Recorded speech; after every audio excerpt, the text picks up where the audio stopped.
Then they led Jesus from the house of Caiaphas to the governor's headquarters. It was early morning.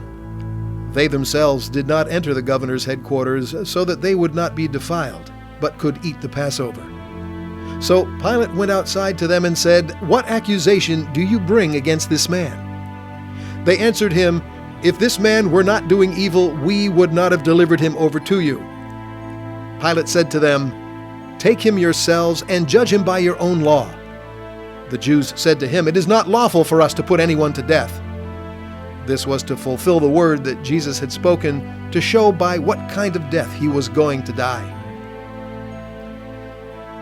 So Pilate entered his headquarters again and called Jesus and said to him, "Are you the king of the Jews?" Jesus answered, "Do you say this of your own accord, or did others say it to you about me?" Pilate answered, "Am I a Jew? Your own nation and the chief priests have delivered you over to me. What have you done?" Jesus answered, "My kingdom is not of this world.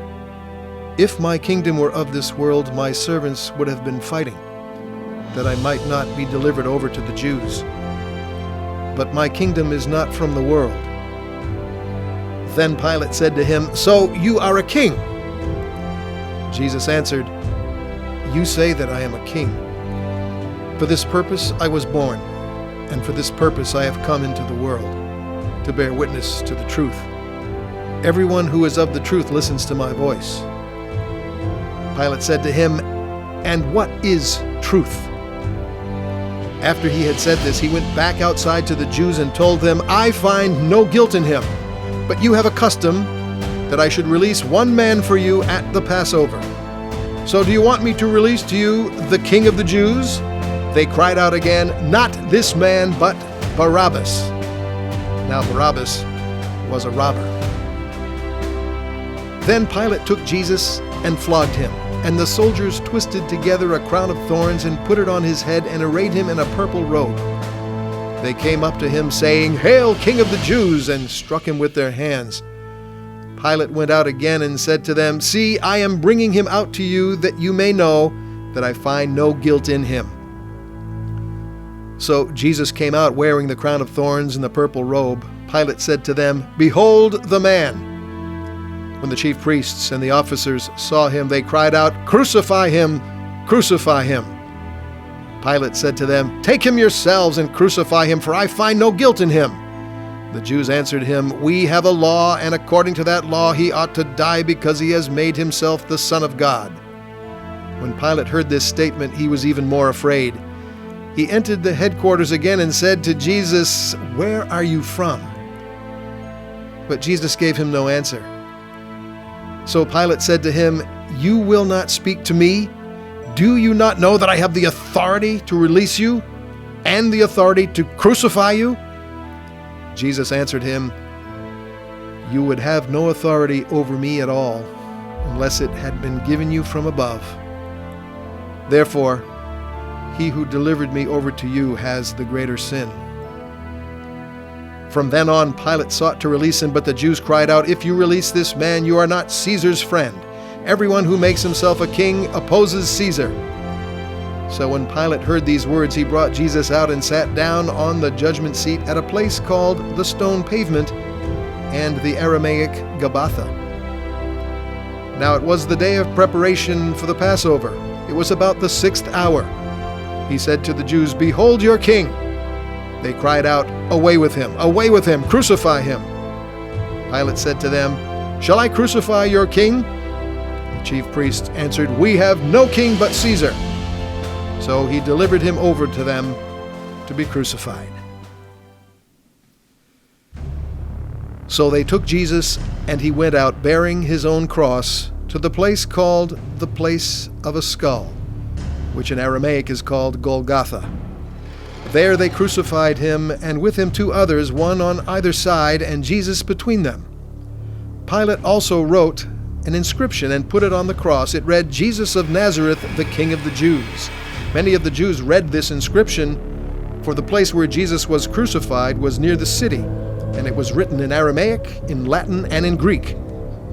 So the chief priests of the Jews said to Pilate, "Do not write the King of the Jews, but rather this man said, 'I am the King of the Jews.'" Pilate answered, "What I have written, I have written." When the soldiers had crucified Jesus, they took his garments and divided them into 4 parts, 1 part for each soldier, also his tunic. But the tunic was seamless, woven in one piece from top to bottom. So they said to one another, "Let us not tear it, but cast lots for it to see whose it shall be." This was to fulfill the scripture which says, "They divided my garments among them, and for my clothing they cast lots." So the soldiers did these things, but standing by the cross of Jesus were his mother and his mother's sister, Mary, the wife of Clopas, and Mary Magdalene. When Jesus saw his mother and the disciple whom he loved standing nearby, he said to his mother, "Woman, behold your son." Then he said to the disciple, "Behold your mother." And from that hour the disciple took her to his own home. After this, Jesus, knowing that all was now finished, said, to fulfill the scripture, "I thirst." A jar full of sour wine stood there, so they put a sponge full of the sour wine on a hyssop branch and held it to his mouth. When Jesus had received the sour wine, he said, "It is finished." And he bowed his head and gave up his spirit.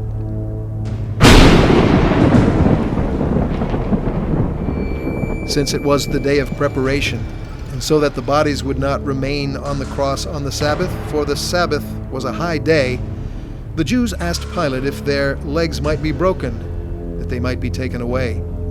So the soldiers came and broke the legs of the first and of the other who had been crucified with him. But when they came to Jesus and saw that he was already dead, they did not break his legs.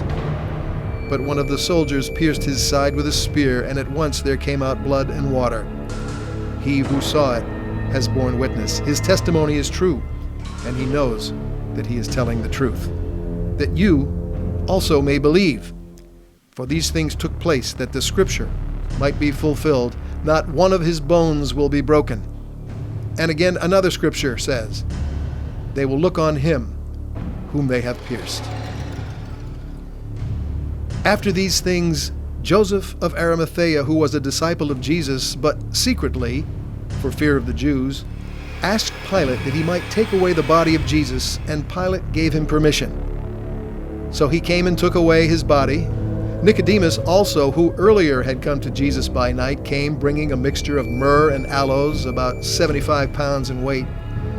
So they took the body of Jesus and bound it in linen cloths with the spices, as is the burial custom of the Jews.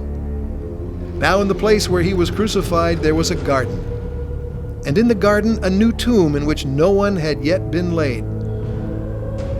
So because of the Jewish day of preparation, since the tomb was close at hand, they laid Jesus there.